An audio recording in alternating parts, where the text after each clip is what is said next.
Welcome back. Continuing the news. Playing and learning. It's how boys from two different institutions spent their day recently after visiting an auto parts shop. Here's Kayan Morgan with this evening's edition of A Ray of Hope.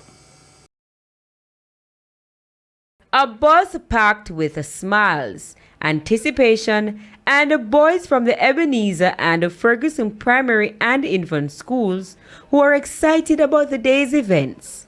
With hard hats on and a zeal to learn something new, the over 50 boys depart their coaster onto the premises of Neil's Auto Service to experience firsthand what it's like to work in the automotive industry.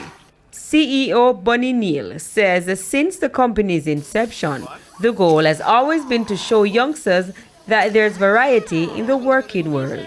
Not everybody can become a lawyer or a doctor, but it is important that you have to have a skill.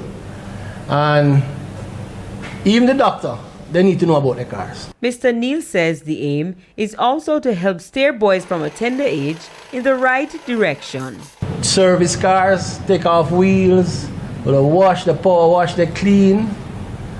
And they went and looked at the total last car that we just putting back together. We can't wait until things start happening. So we are educating them so that they can, remain civil, they can be calm. Cluster-based guidance counselor for both schools, Marie Davis Williams, says usually guests are invited to the schools to give the boys a pep talk. However, this time around, they wanted a change of scenery. We are all about empowering our boys especially now when, the boys are usually trotting behind the girls, and we don't want to see that trend. We want to see the boys stand up and become productive men in our society. And the boys could not wait to get their hands dirty. It was very nice because it's the first time I'm starting a car.